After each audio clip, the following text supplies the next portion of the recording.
এক বোন কাগজে প্রশ্ন লিখে পাঠিয়েছে যে হুজুর, আমাদের বাচ্চারা এত মডার্ন হয়ে গেছে, ছোট্ট ছোট্ট বাচ্চারা খালি স্মার্টফোন ইউজ করে, মোবাইল।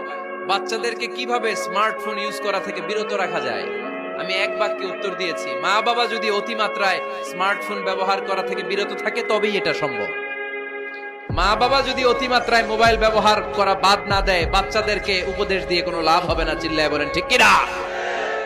কারণ বাচ্চারা দেখে বাবা ঘরে আসলে ফেসবুকিং করতেছে, মা ঘরে আসলে ইউটিউবে কি যেন দেখে, বাবার হাতেও স্মার্টফোন, মায়ের হাতেও স্মার্টফোন, খালার হাতেও স্মার্টফোন, সবাই মাথা নিচু করে মোবাইলে কি যেন করে। ওরও আকাঙ্ক্ষা জাগে আমিও এরকম করব, ঠিক কিনা?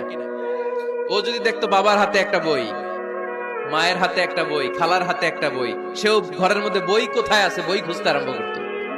কথা বলেন? এজন্য বাবা মাকে আগে মডেল হতে হবে, আল কুদওয়া আল হাসানা। উত্তম ছেলে মেয়ে যদি কেউ পেতে চান, আদর্শ ছেলে মেয়ে পেতে চাইলে আগে আদর্শ মা বাবা নিজের হতে হবে।